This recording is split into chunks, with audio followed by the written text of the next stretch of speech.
Oh, there you go. Hello, morning. Morning. Good morning. I'm wonderful. How are you? Good. Okay. I just don't know what's going on my screen. It all looks a bit weird to normal. Why am I on a small screen? Anyway, that's irrelevant. Yeah, much happening. You're on a small screen because you're a very small man, as you know. Smaller. I'm attempting to do to you what Trump did to Zelensky this week. I'm going to make you little. How intense was that press conference? It was appalling. I was down at the Fine and Country conference, and I've been trying to genuinely step back a little bit because obviously, you know, that famous phrase, you can't control the controllables, and obviously he's in power there. So I'd obviously missed the actual interview or interrogation, as it should be known there. And I was quite happily winding my way back, and a few people had been coming back and saying, "Have you seen that?" And I thought, "Oh God, I'm gonna have to watch it now." And even when I was teed up for it, I still couldn't believe it. And what I can't believe is I can't believe the apologists that are out there as well.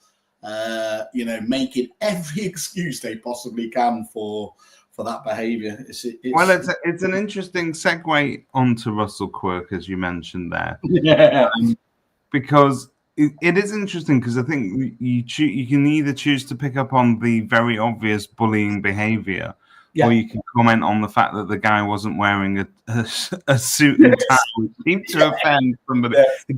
There was this pro-Republican reporter, sort of just staged, just off camera, who was primed to ask that question about whether or not he felt he should wear a suit or not. And he's famously said this for ages anyway, hasn't he? He's going to obviously, whilst the war is going on, he's going to do that, which I don't think is particularly unreasonable.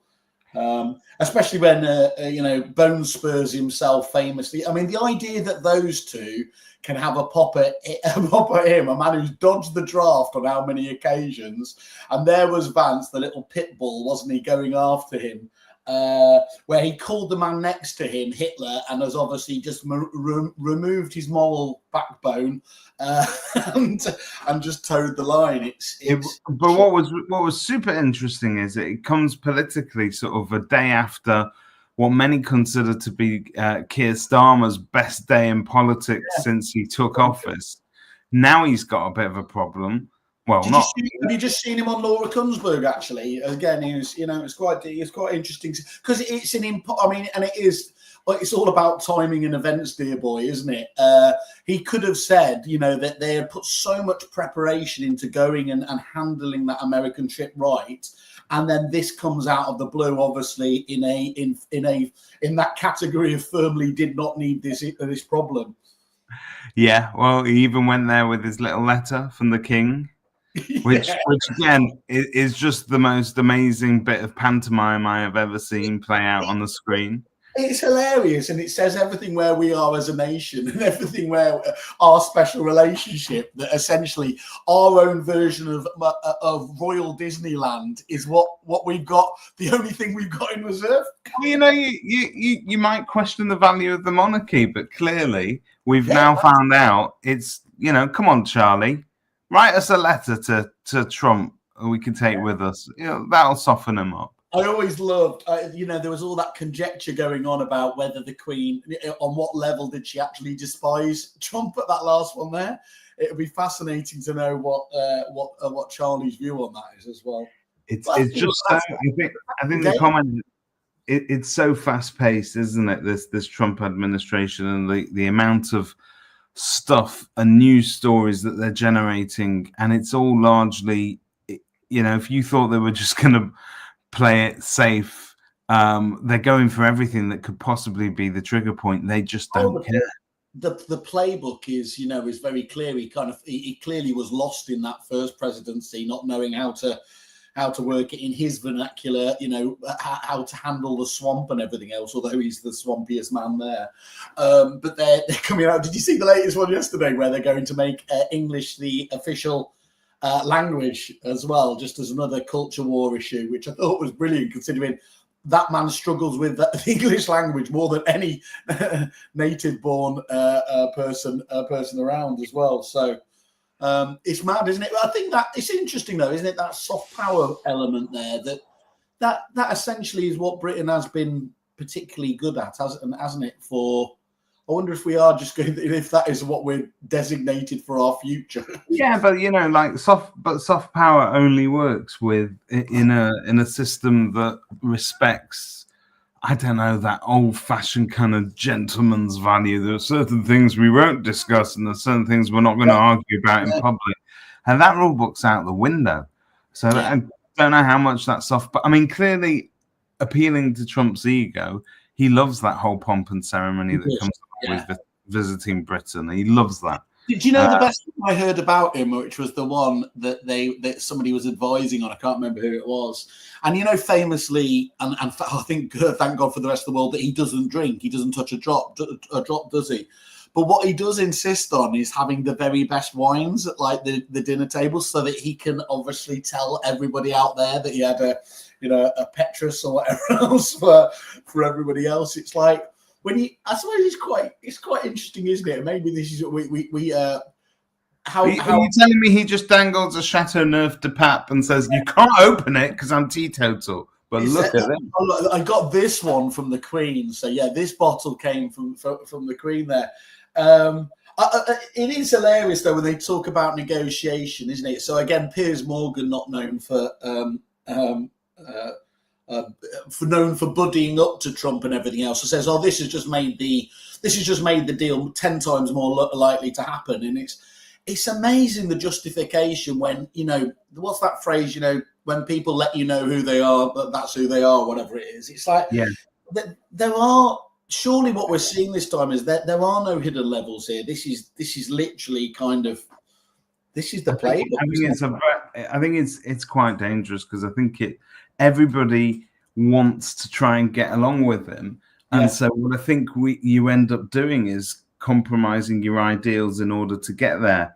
And I mean, kudos to Starmer. He's in a very, very difficult position. Opportunity there, I suppose, isn't there? Because actually, that for all what this has shown, this special relationship. I mean, what an absolute. I mean, it's a riding joke, isn't it? Apparently, in American circles, that they have to repeat this 17 times because it's about all we care about, isn't it? But there is that point that obviously they're going full loggerheads with the EU now over a number of different things. The real president, Elon Musk, obviously is having issues with the EU over data and X and everything else there. So, So bringing it back to the property terms. No, I was going to do this. So, yes, a maniacal dictatorship intent on conquering the world. And there's. And how was the Fine and Country conference? Well, I was going to go right move, but yeah. Okay, fair enough. Well, I think just before we go on, actually, the Fine and Country conference was fantastic. It was back in the brewery, which on Antiques Roadshow, where they would talk about provenance, was where Peter Knight started but even before it was the Sunday Times, it was many moons ago. So it was quite good to go back there, and it's always a lovely bash, and obviously the agents are fantastic.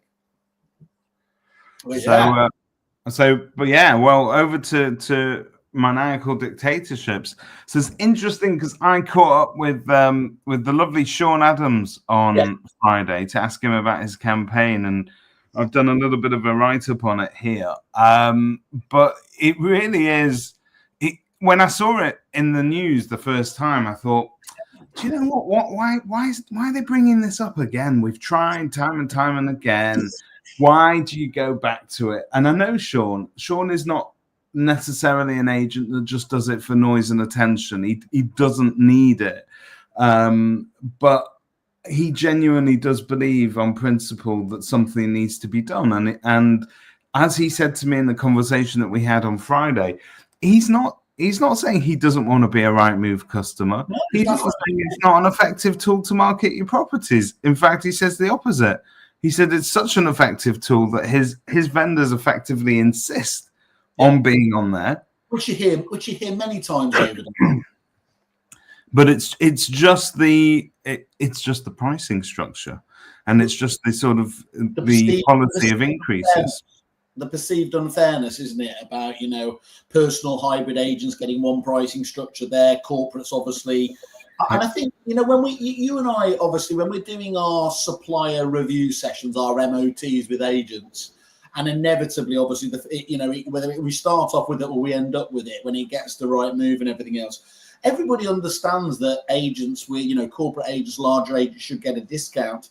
It's the scale of the difference that is perceived as unfair and inappropriate. I think it is. Do you know what? I think it was easier for agents to get their head around the fact that big corporate entities, massive, 200 branches strong entities should definitely command a discount.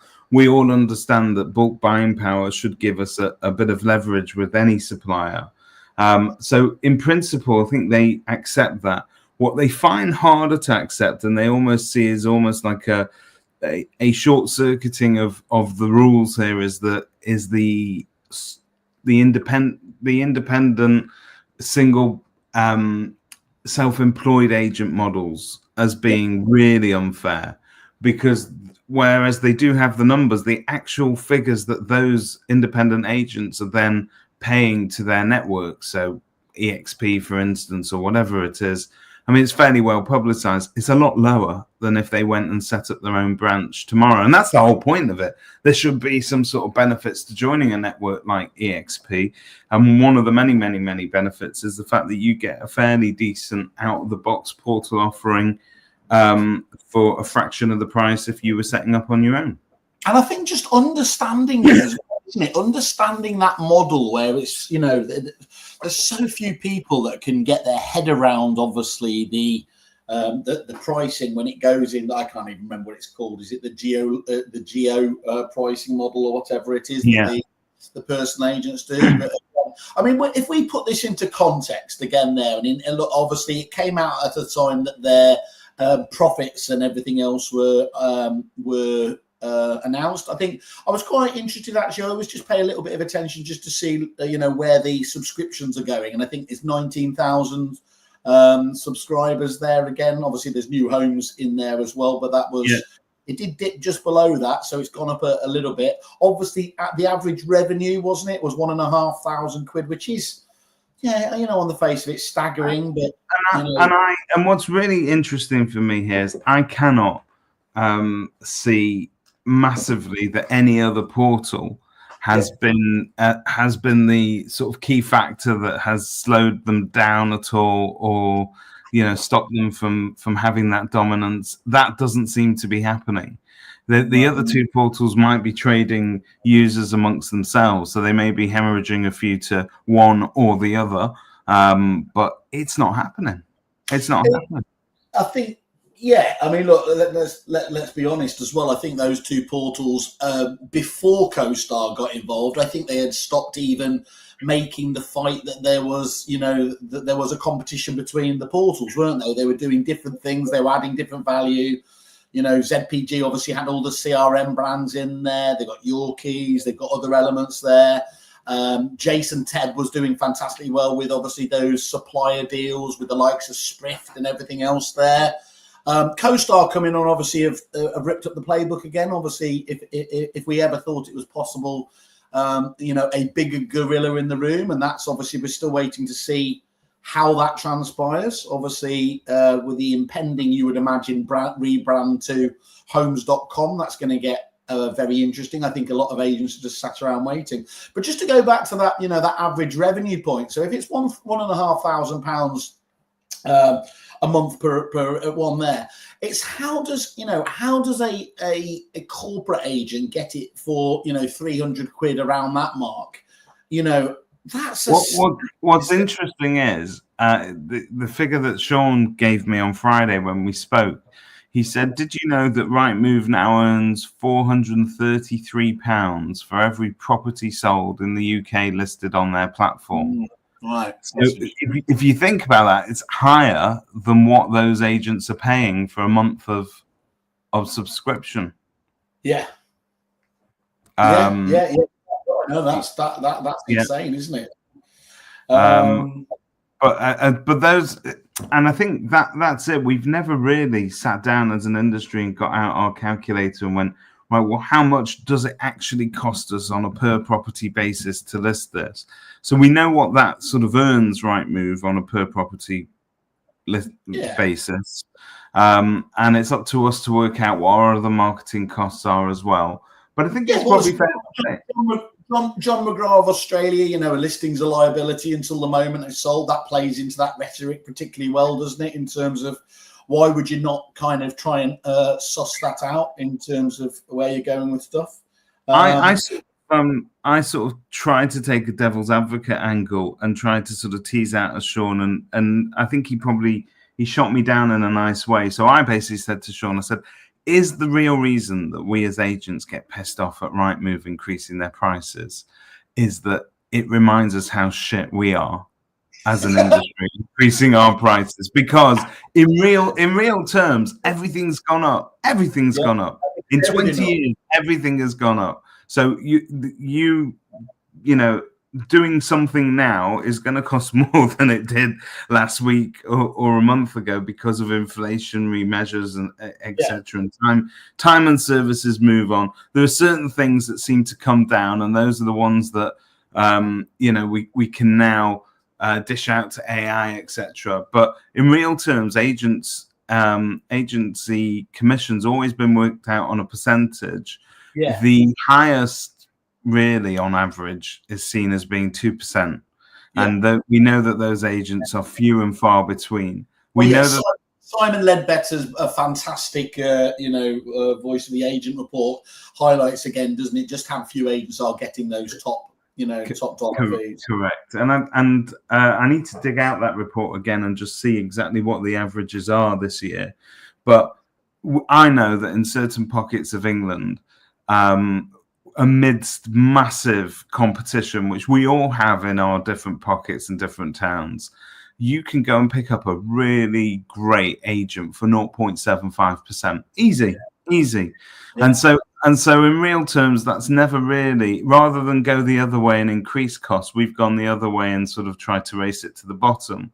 So I put it to Sean, is that what pisses us off? Is that really when we get frustrated at Rightmove because we feel that they're able to do something that we're not? So he brought up 2 points. He said, well, number one, you're right in as much as I don't have a monopoly in my town. I might be the leading brand in my town, but people have relatively decent second options to go to. There are good agents out there, and if you can have your pick of them for the cheapest fees, then really why are you going to go and pay double for an agent that you feel doesn't necessarily deliver double the value? You're not going to get double the amount for your house. They may do slightly better for you on negotiation. I'm sure Watkin will start telling us now it's about being able to prove that value, and that's also a very good point. But I think the other point that he mentioned was that house prices have over time gone up. So in real terms, an agent stands to earn slightly better than his predecessors because values have gone up. Because property prices increase, So that isn't entirely. Although the fee has come down, it's almost felt like it's been subsidised by the increase in the obviously property values. But I suppose what's a really good question, and one that I think you and I can probably address in a bit of a study, is that in terms of marketing ROI. So if you go back to the old days, and this is always the same argument that Watkin will have stated, agents used to years ago spend a vast amount of money on print advertising in newspapers. We then replaced that with portal advertising. We've now got a tech stack that we need to pay for, which we never ever had before. No. We've now got additional marketing that we need to take into account. You can't be an amateur about it. You can't just post on Facebook once every month and get away with it. It needs to be a full-time job. There are things that we now carry as responsibilities and costs that we didn't previously. And it'd be interesting to just have a look at Simon Ledbetter's done some of that study already in terms of what agents percentage-wise are now spending on their marketing budget as well. Because that in real terms is increasing. And that's all against the backdrop of obviously there being less staff in each office, compared to 10, 15 years ago as well, isn't there? So, the amount of spinning plates that staff have to have as well. And you just mentioned it before. I don't think there's too many meetings we have with suppliers. And by the way, I appreciate this is going to be the world's smallest violin territory, who isn't bemoaning the fact that with these, double-digit price increases from the likes of Rightmove, that is leaving the agent with less to spend on their other suppliers, their other tech stack. So they definitely, when talking to agents, there's a perception that they are stifling their ability to invest in innovation and efficiency around the rest of it. Now, there's an argument for, that's not Rightmove's problem, obviously, but it is all lumped into the same boat, isn't it? And it's funny when I'm talking to some of those agents and they're making supplier decisions, and we get to crunch point on one of the many lots of tech that they're not using properly, and they go, look, I just want to cancel that. And if you turn around to them and say, hey, listen, there's a really great alternative, why don't you have a look at this instead? They're not coming at it, I want to replace it. It's, if it doesn't work, I'm getting rid of it. It's going off the chart. And so I don't see a lot of like reinvestment sometimes. I think there are certain things that really draw agents into it. So anything that obviously produces leads, I think is well, number one on everybody's Christmas wish list. But the portals, and I think this is probably brings us back to the original point, the portals are very much seen as a non-negotiable. It's something that they need to carry. What do you think he's obviously had a great it's had a great impact out there in agency world, Sean's entry. I mean, obviously, I don't know whether you can say, I think it's too much to obviously say they're dropping Rightmove's price and everything else there, but that point about going at it from a different angle, from the competition angle and everything else, do you think that's got legs? I think it's about the only thing that they can now try. So they've tried collective bargaining, haven't they? Yeah. They tried strength in numbers. They tried to put their weight behind a credible competitor.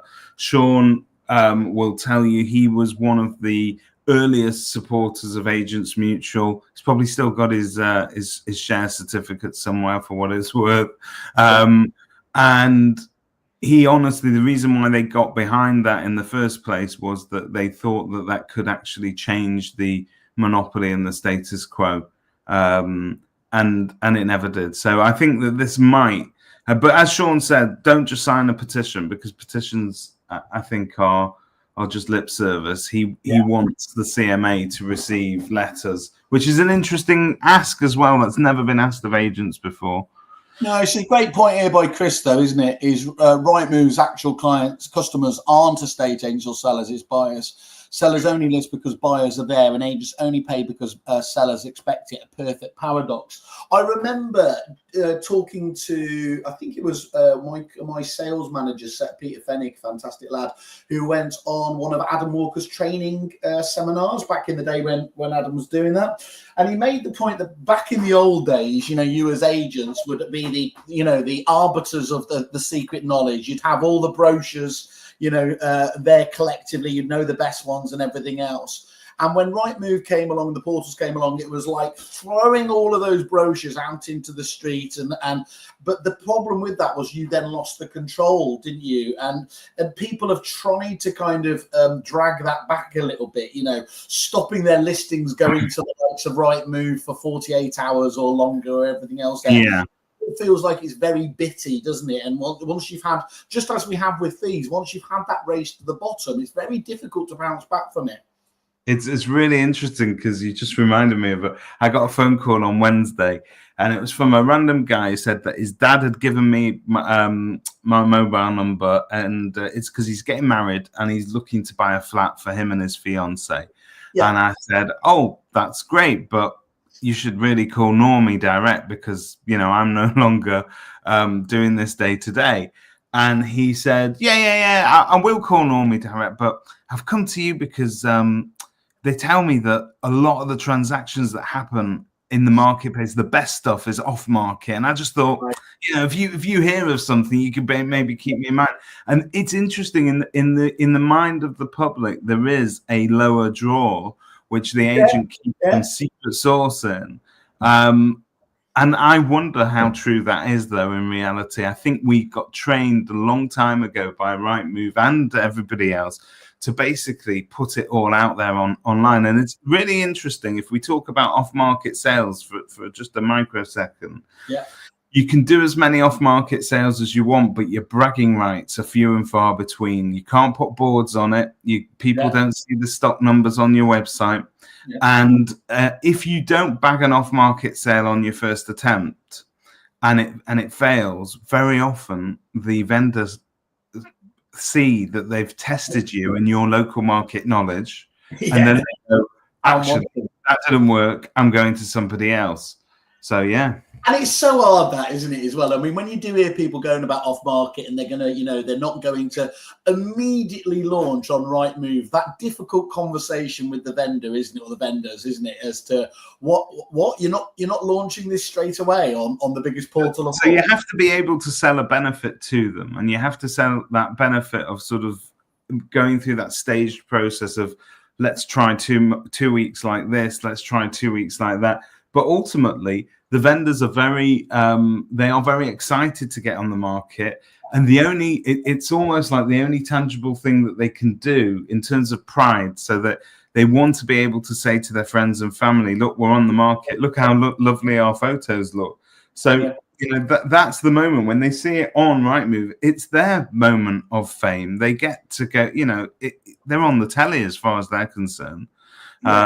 And so I think they get very excited about it. But what's interesting for me is that you're right. Over years, with tech and with portals being as proficient as they were, and also healthy markets. So when you've got markets where houses are just flying off the shelf, so draw your attention to the kind of post-pandemic market where it was nuts. That needs agencies, one way or another, unfortunately, to stop doing the hard work of getting to know the properties and the buyers properly. And one of the things that I think kind of bring us back into it are now the statutory obligations that we've got towards the material information that we need to gather before we put it on the market. Most good agents are making vendors fill in pre-market questionnaires, and it's very detailed info about the house, about the features of the house. I believe that enables an agent to really have that old-fashioned inside knowledge of the property. Yeah, I think it does increase that. So if you were to make it, obviously we can always delete this because no one ever watches it live. Yeah, it's only one. Yeah. What effect do you think this will have? And where, if in 6 months, 12 months, we're to look back, are we literally just sat here chin stroking again, and it's made absolutely zero difference? Do we see co-star as starting to impact it, or do you think Rightmove will genuinely start to wake up and just have that conversation, which is what it seems to be, isn't it? It does seem to still be the point, which always makes it boggles the mind to me, is that actually surely that's one of the simplest things to fix, is to start having a more proactive, agent-friendly, honest conversation, about it. So I'm going to throw some compliments in the direction of old friend of yours, because I feel like he gets it at Rightmove, or has been getting it more recently. But someone like Christian Bolshan, he does. with his foot in an agent's camp, I would see. And he hasn't paid me to say this, by the way, but I would see as being the perfect kind of down-to-earth voice of Rightmove that could have that conversation with the industry. And I have to tell you, there are signs that conversation has been happening, yes, at scale. Yeah. And so I think giving Rightmove a more human, agent-friendly face is one thing. But I think long run, who wins the portal war is always going to be whoever manages to curry favor with the public. It's not about the agents. It's about what going back to what Chris said there, isn't it? It's about you deliver the buyers, you deliver that at scale digitally and everything else there, and you've largely won the argument. So as long as they still keep doing that, nothing's going to change, is it?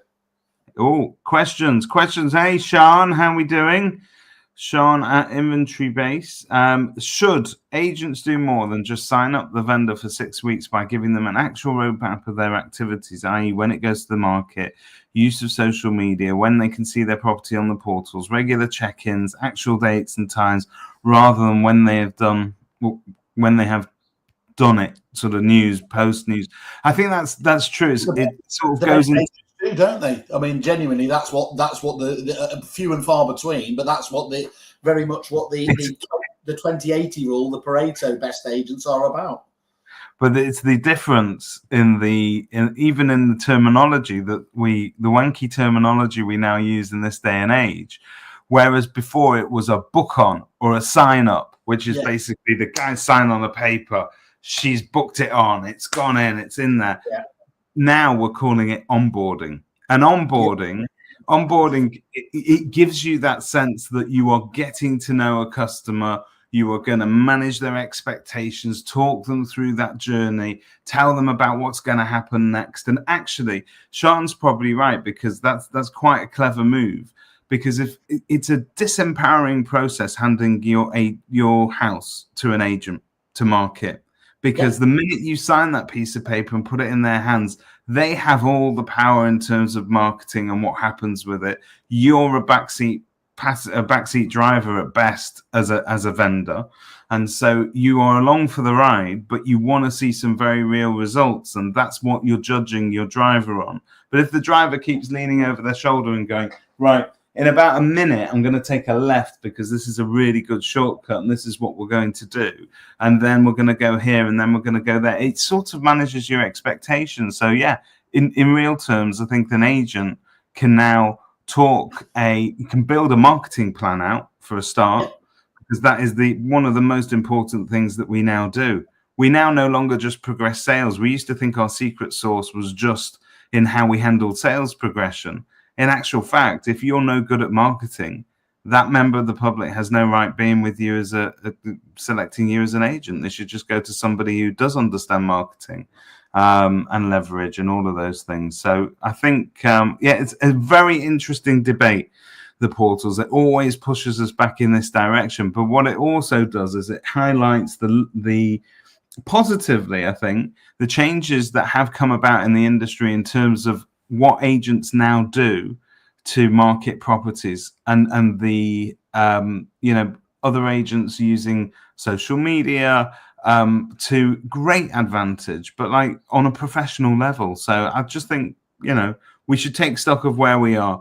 That battle with Rightmove is not going to go away. They've got some questions to answer as to whether or not they want to continue their conversation with agents and get to know them better. I suspect that they do. Yeah, I think more stuff as well. But as you said, Miles, led the way beforehand, being the voice of the agent, and I genuinely, as much as people critique Rightmove, I don't hear too many bad words about Miles, because he comes at that exact same place that Christian does, from empathy, from understanding, and not being in an ivory tower.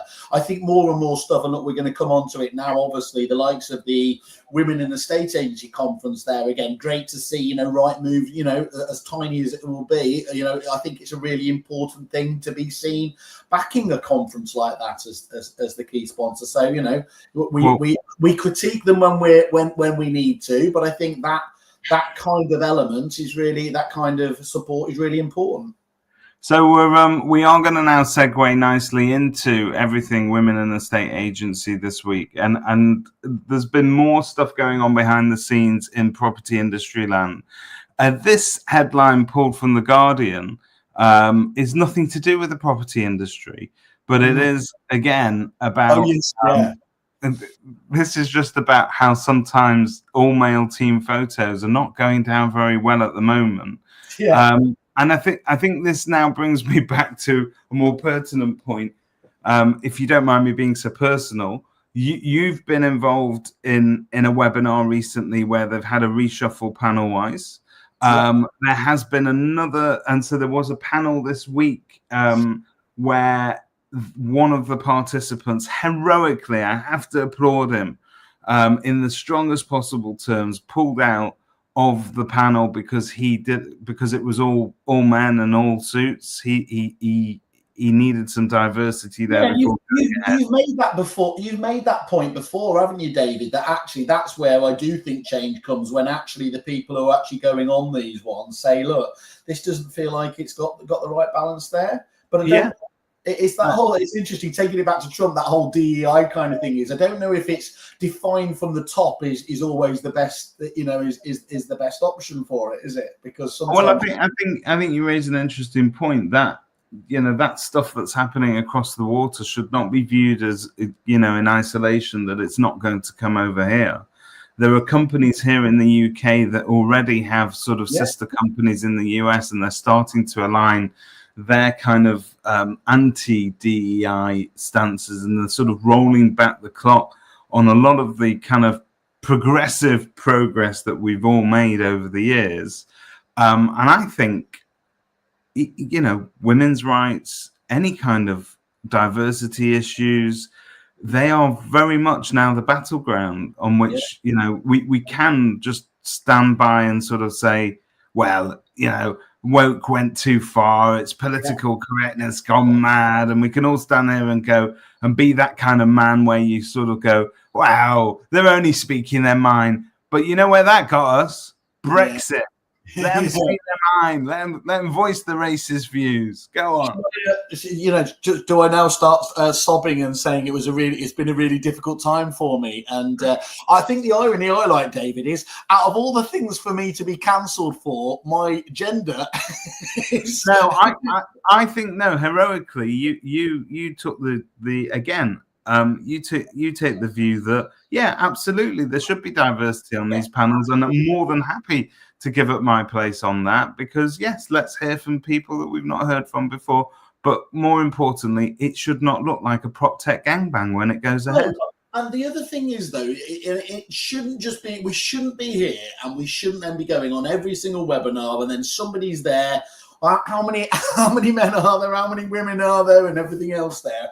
I'm not getting into that whole, sort of pseudo woke bollocks. And you might not want to, but I think where look, let's face it, from the organisers' points of view, and you've organised a conference recently, and we had this discussion before the conference. Yeah, absolutely. From an organisation's point of view, when you're organising a panel, if you're only going to really fit 5 or 6 people on that panel, you can do better than just shrug your shoulders and go, there wasn't any women available. We know that there are, and we know that there are plenty of them out there that would like the opportunity to input into the conversations that we're having as an industry. We can now, as organisers, and it's incumbent upon the suppliers, it's incumbent upon influencers such as one of the, Mr. Watkin, whether he likes it or not, his platform and is seen as a springboard for some people in their careers. You go on the Watkin sofa, you state what you're about to do at your new job, you appear on it 6 months later at your next new job and say what's happened next. But you need to get on the sofas. You need to do these podcasts. You want to do these interviews. And so therefore, people like Mr. Watkin have a massive responsibility to show as much diversity as possible as well. And he's a lightning rod, isn't it? Because of that attention, because he gets more, bums on seats, eyeballs than anything else is, for good or for bad, he's always going to get more attention, when it perceives it, when it's going wrong. So Sean makes an interesting comment here. So she says that she's really looking forward to the event. Women and the state agencies doing fantastic work in shifting industry perceptions. We need to keep pushing for greater inclusivity. But here's the point that she's making. But it's important to ensure that we champion meritocracy for everyone. And that has been the underlying whisper behind this whole debate, is that behind it somehow that we shouldn't be doing it for tokenistic reasons. We shouldn't just be forcing women onto the panels, but that there's somehow a test of meritocracy for those women. And I get that. Sean, and I know that Sean's not unsympathetic at all, and she's a champion of this sort of stuff. But I get that. But sometimes when I hear people asking for recommendations, or I just feel that you would not apply that same test of qualification for a male. And I think that somehow we need to, just in the same way that affirmative action back in the day forced people to make decisions that, without really sort of any thought behind it. We need to sort of now start to lower that barrier for entry. You can't turn around to these people and say, prove your worth, then get on my couch. So we need balance. What was it? I'm going to paraphrase now, and just hopefully we don't get a cease and desist like our weekly ones. But wasn't it? Didn't Verona say at the conference last year that she would love it in years to come if if people weren't highlighting that it was all about women, and there was plenty of men at these events and things like that. It was something along the lines of it was something along the lines of I wish we didn't need women in a state agency, but today we do. And that's isn't it? It doesn't. This is where the DEI thing does get really, really interesting. Is Black Lives Matter and all that stuff is. When we're going to stop having to have these conversations, when the industry sorts itself out, when society doesn't do it. That's when women are I always come back to whether Chris asked the wrong question, whether we have the right balance on a webinar or something like that. What the big issues are? Why aren't women being paid the same, the same amount and things like that? There are some absolutely structural things that are still massive issues. Women at the top of the tree in terms of it, rather, they make up a good percentage of the industry already, but being able to have the top jobs and everything else, those are the issues that, frankly, people do have to. We have to. And if you are to look at, and so a really interesting sort of segment on this is if you were to look at the to bring up something that you don't hear discussed at women's conferences too often, right? And here's another point, but the gender pay gap for our industry, if you only the companies that have, I think, is it 200 or more employees need to publish them. So you always have those figures, those median figures that come out every year, and it shows that there is still a massive disparity across the board, right?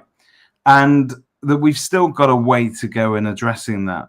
But what's really interesting is that there's a real drop-off of women in leadership positions between the age of 40 and 50. They just simply don't stay in the industry. They come out of their careers. They drop off that ladder. They don't make it up to the top C-suite positions. And there's a host of reasons for that. And there's a host of things that I think we as an industry could get our heads together and to help on. But that conversation still needs to happen. But those, truthfully, are the key issues where change is made. And you talk TV crowd who said, "Oh, they're all, it's because they're dropping off to have children," as if that's, as if that's that's perceived as an issue and everything else there. I mean, I do like the fact. I like the fact that, of course, this is going to have to be my last podcast with you because, of course. Because we do need to, obviously, we need to, get more. We need to get more reflective. We do need to get more representative. We need to. But the truth is, no, you've got a great industry there, and you've got women in many different positions. You won't often come across women that have made it, meritocracy or not, all the way up the ladder to C-suite positions. People like Verona, I would say, are few and far between. Great to have them. Really good spokespeople, clearly great mentors, etc. Really good figureheads, but there aren't enough of them out there. So just going back to, I mean, I'm very much as usual looking forwards to Thursday. So you got Ian McKenzie, Christian Byfield, you got obviously the gorgeous Ben Madden there as well. It's about time. I just want to say it's about time there was a conference that gave men a voice. I mean, over years they've struggled to get on stage and talk nonsense. Now women in the stage agency finally you were that sole voice, Mintzy. You were the one that kept up our demographic at that conference, and it's great to see. I was token, but they've gone Mintzy free this year. They've dropped me like a hot cake, which is fine. I've been cancelled. I get that. But well, no, they've got that panel. And you're going to be in the pub like all the other men, aren't you? I mean, isn't that what I shall be cheering from the sidelines, Simon. I am taking my battle for equality out to the streets whilst you lot are sat in your ivory towers debating. But it will be interesting, actually. So you've got, is it Chris? You've got, it's interesting who you've got on that panel as well. So you've got Christian. I think you've got, did you say Ben Madden? Ben Madden, Ian McKenzie's obviously as one of the board members there. There's Simon Brown, isn't there? But I think those guys are actually talking there as well. But most interestingly, and this I did question many times, and although I love him to death for reasons I still haven't yet put my finger on properly, but the Two Russells podcast now really taking to the stage at Women in the State Agency. To me, wow, if that isn't just, that's, Russell, well known for his progressive political views, put him on a stage, girls. Give him a mic. We can, but that's, and this is where we do get critique. But women for years have said I can change him, can't they? Whether it's about their boyfriends or. But you know what? He has got that sort of charm where I have heard some of the absolute abhorrent bilge come out of his mouth on TV, and I still look at him and I go, he's a nice guy, The problem is intelligence and a little bit of a cheeky smile gets you away with a lot, doesn't it? It's exactly how. I love the one I'm looking most forward there. I mean, there's Danny Nash there as well, but Anne Deckers is the one for me. I genuinely, obviously, I think we know her story to a degree, and she's going to be talking about it on Thursday. That's going to be the one that I am front row for. He's got a great story, and it's a great opening headline: "Wanted by Interpol," or something like that. To being an agent, so that will be interesting. Listen, I hope. Did I ever tell you I was in a Magaluf nightclub? I was for a brief moment arrested by Interpol. Did I ever told you this? No, I never knew that. I was there, and admittedly, I was wearing pink PVC trousers and a jacket. And suddenly, literally like out of a scene out of Narcos or something like that, I was there with my brother. We were held up against the wall by gun-toting, plainclothes policemen, and it turns out that they were there that night to apprehend a drug baron. And somehow thought that obviously I was that face, and genuinely I still feel bad today because when the boss of them sort of said we've got the wrong fella, it's like anyway I think that happened. I mean I was off my head at the time. So that arresting officer thought he had his promotion in the bag. He thought it was done. He thought he'd made it. Pablo Escobar of it, and it was like they dusted us down, and my recollection was they bought us a drink to say sorry. But to come full circle on this story then about the women. I mean, it's great. It's the third year now of this conference, and we'll see.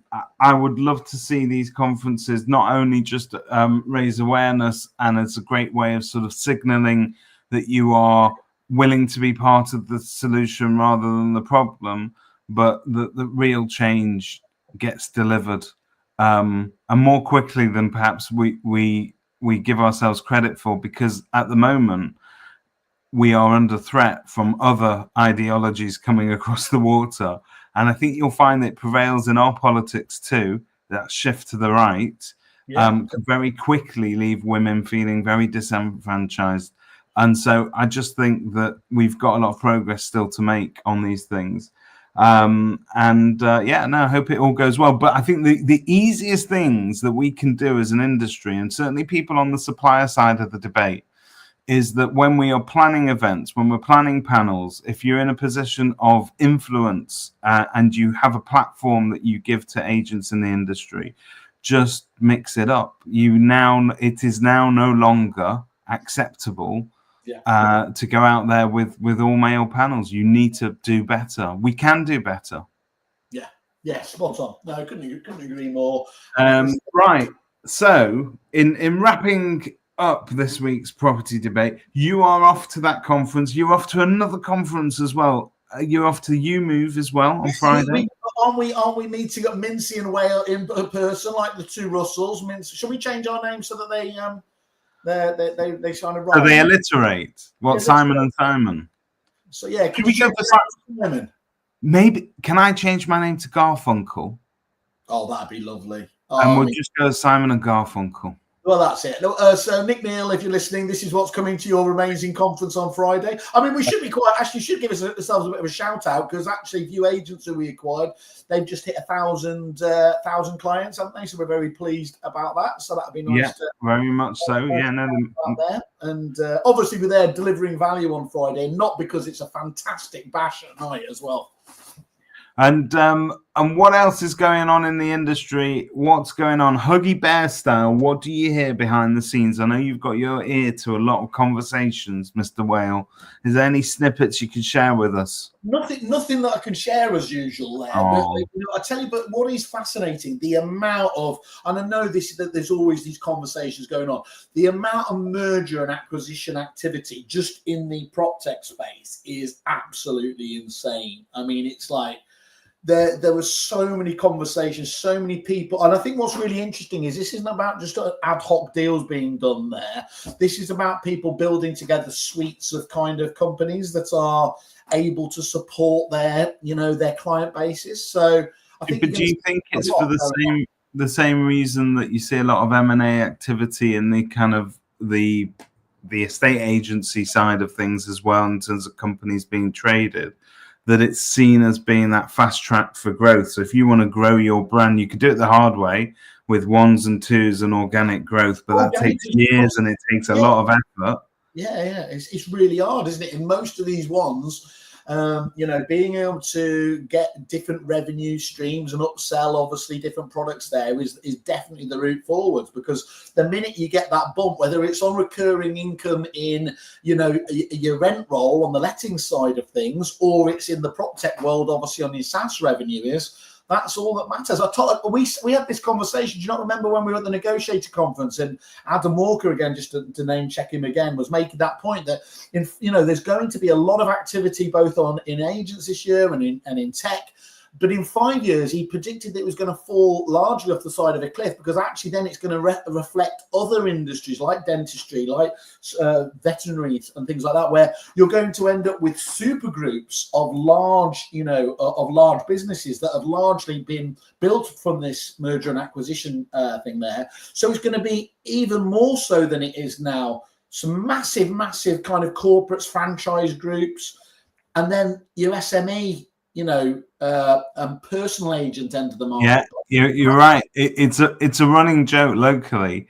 You sort of ask an estate agent how's business doing, and if they say it's going really well, the follow-up question is, so when are you selling to Lomond? and so, but that has become an exit strategy for so many people, and let's not joke about it. The reason you see their name in the headlines so much, they are so acquisitive at the moment. And you're right, you're building supergroups, but don't we know how that supergroup story ends? Because isn't this just the same sort of pattern that we saw when all of those Bradford and Bingleys and the different mortgage societies got? What was it? Winter for Life. They ostensibly created, the Spices of the world, wasn't it? Where they were. That they funded their massive growth and then they pulled out quite quickly and everything else and left these independent groups or these corporates there. I think what is interesting is the old Jurassic Park, life will find a way. It does have a way of kind of correcting itself over time, doesn't it? Because, sometimes those businesses are bought a hugely strong independence. It's really hard to keep that kind of the culture, the efficiency going. And so, inevitably that market share tends to fall away a bit, especially when they're absorbed into, they're absorbed into the brand, and these famous names disappear overnight. I always think that's quite depressing, but it does allow for those up and coming businesses to.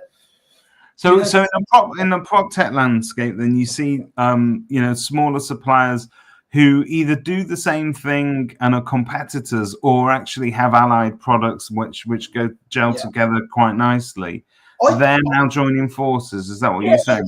And look, you know this yourself because you're having these conversations. Well, in the same way that we're doing almost like tech stack reviews, supplier reviews with agents, we're looking at these larger groups now, aren't they? Saying what are the gaps in their own portfolio of services? So whether that's providing upfront information or, you know, or any of these other elements there. And I think it's quite fascinating that you're going to see these tectonic plates move as these super groups start to come together. It is interesting having those conversations with suppliers because you realize that so many of the ideas, you know, when you see them kind of enhancing the suite of services that they do, the conversation when you say, oh, why did you decide to do that?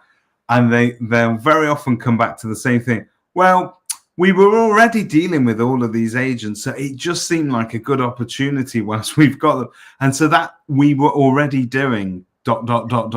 conversation is what really starts all of these kind of, you know, branches where they start to do and offer services that aren't seen as being their core expertise, but it kind of links up with the wider picture, doesn't it? Yeah, do you know what's amazing as well is, you know, and everyone needs to get into the, you know, the idea that your exit is going to happen, whether it's planned or otherwise. So actually, you know, starting to, you know, understand what does that exit look like? Is that a Lomond, an LRG, or whoever else is a property franchise group? What I find really interesting now is, whereas in the past the tech companies you would have no firm idea. Maybe this is the whole concept around now, more around having to be very specific around pitch decks. And getting, you know, the investment, whether that's SEIS, there is lots of businesses we're talking to at the moment have very, very clear exit strategies in line, and they are remarkably short. You know, like they're starting up now, but they've got a 2 to 3 year exit strategy already in their minds. So that's always what kind of shocks me with these things, because I was kind of brought up old school, where if you're going in for a job, you don't talk about your next job. And you don't talk about where you hope to be. So, you know, that whole question of when a boss turns around to you and says, where do you see yourself in 5 years? You should never say, sat in your seat, mate. Or even worse, I'm going off to open my own agency. Yeah. But when I see sort of these, you call them pitch decks, I still call them PowerPoint slides. But when you see these PowerPoint presentations from tech companies that always start with, in 3 years' time, we expect to have a market capitalization of X, Y, Z. Yeah, $1 billion. It is the relationship equivalent, though, from an agent. Does an agent want to know what your exit? This is a really good question here. As a tech supplier, does an agent want to know what your exit strategy is? Or are they going to feel like they're getting into an unstable relationship? So, i.e., is it like sitting down on the first date going, listen, I just want to let you know we're going to have a wonderful month. Yeah. The first 2 weeks are going to be exhilarating. The second 2 weeks, you're going to feel a little bit jaded, and then I'm going to disappear. Is that all right? I like the idea of being honest, you know, honest, open relationship. But I actually think that would prevent some agents from investing in a service, because whether you like it or not, we all want to see ourselves as having a long-term relationship with a supplier, which is why, and this brings it back to that Sean Adams question, some agents, when they talk fondly about their suppliers or they're bitter about their suppliers, it is because they feel like they've been on board since the beginning of the journey, and they're invested in your business too, Mr. Supplier. They were part of the success, weren't they? You know, they were. Yeah. They see that as being almost like the most silent of silent shareholders in your business by contributing to it. And it's interesting. I wonder if it would be fascinating to know, genuinely, if they could look back and navel gaze and stare back on this. You know, if those agents, as so many of them did, had shares in the portals and specifically Rightmove, and hadn't sold them at some stage, you know, to pay for whatever else, would they feel that same level of resentment because they will have shared, you know, they will have shared in that success story as well? I guess some of them will feel that they've just been pouring in one end of the funnel to get it out the other end of the funnel. You have these investment schemes for, you know, for obviously your employees to get shares. I wonder if the simplest thing would have been for the right Rightmove was just to have had a member investment scheme over the years that they could have got in at preferential rates, and just been, and said, we're in this together. Rightmove's birth came out of that whole countrywide story as well. So it was always seen that Rightmove was perhaps a little bit more in the corporate schoolyard than it was with the rest of us. Well, do you remember when the corporates turned for many, many years, turned in some of the most spectacular results ever, largely done because they were just selling off another tranche of the Portal shares wherever that was, wasn't it? That was because they owned part of the supply. It is interesting. It's a debate. Our Donald Trump weaves are brilliant here, because actually this goes back to what we were just saying before, is so many of these businesses now we're talking to are thinking about seeding some sweet equity for the right corporate deals and everything else. And I think there's there should be an awareness from agents that, if they, and it's always been a bit bollocks that they feel that Rightmove has been making money off their listings, forgetting that actually it's their vendors there themselves. But they should start thinking about this. And at the LSL conference I went to, one of the guys there asked, what are we doing around it, kind of AI? Shouldn't we be the ones to be benefit from this? And I think there's actually a fair bit of truth in that. Is, think about what's happened in the past and plan for the future. Don't create another Frankenstein. Have more control over what you want. People like Christian Byfield and people like that have taken that to the ultimate degree, where they are, they've become their own prop tech businesses as well. So I don't know. I think it's always going to be interesting, isn't it? It's very interesting, and you see cycles sort of almost repeating themselves at different scales with different issues. But we do seem to be coming back round full circle. What is interesting is that in the challenger portal space, and I'm now not talking about the big three, we're talking about the rest of the industry, the also rans. There are a lot of people still trying to bring challenger portals to the market, and sometimes you would ask yourself, well, why are they trying if it's so insurmountable, this lead that Rightmove have on everybody? Who are the guys? Is it the Real Move guys who are literally that's the crux of their? There's two in particular that spring to mind. Both are worth checking out. So Real Move, and who are effectively offering agents the opportunity to benefit a little bit booming style, dare I say, from a split of advertising revenue and or products sold on the site in the future. And secondly, there was Property Drive-By, which and their angle is innovation. So their angle is, well, you'll have your app in your pocket, you go about your daily life, and the app will tell you, based on where you've been, what properties are on your route to work, what properties are near your kids' school. And why that's relevant, of course, is because the one critique that is always thrown back at the portals is that they haven't been that innovative as well. So you can do this in two levels, isn't it? So I think that really helps. So people like Property Drive-By are putting a lot of effort and money into getting that out there and to making agents adopt it. And I think what you said there is true. There's an open invitation to agents in general to approach us on this. What we call trailblazers, but what laboratories up and down the country call guinea pigs. You can get on board with suppliers on the ground floor, as it were, whilst they're still in development, and adopt that tech, test that tech, be part of it. Be part of the journey. You stop moaning about these techies in ivory towers don't know what they're doing. Well, engage with those guys at the earliest stage, and then you're going to have a chance of getting a product that matches what you need. So it is exciting, but ultimately, I think if you can, we talk about winning that portal war. It is about what the public want, but it's also about innovation. And to go back to it, why would you start a rival portal? It's because of the money involved. Yeah. They look at what Zoopla pitch deck. It's pitch deck, isn't it? As you just said there. So the Rightmove is worth £5 billion.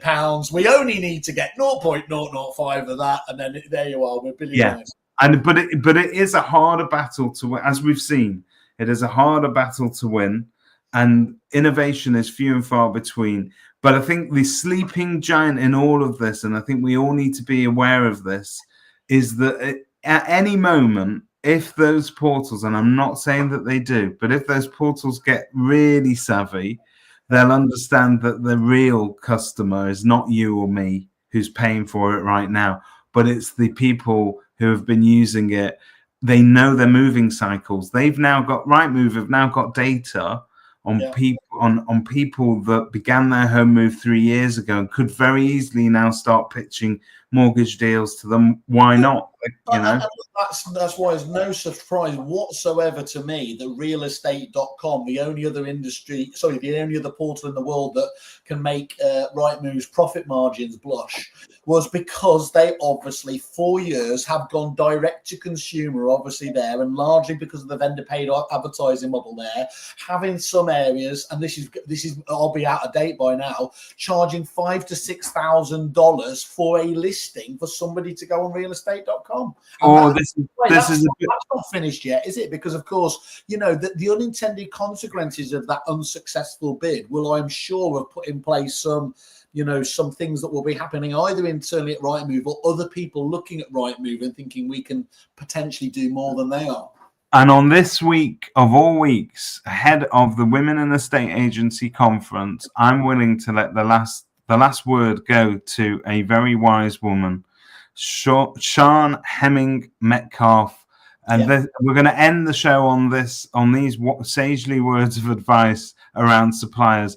Don't moan about what you don't like from your tech stack. Engage with the supplier and ask them to do more. Do better, not through demand, but through collaboration. So help your supplier to grow.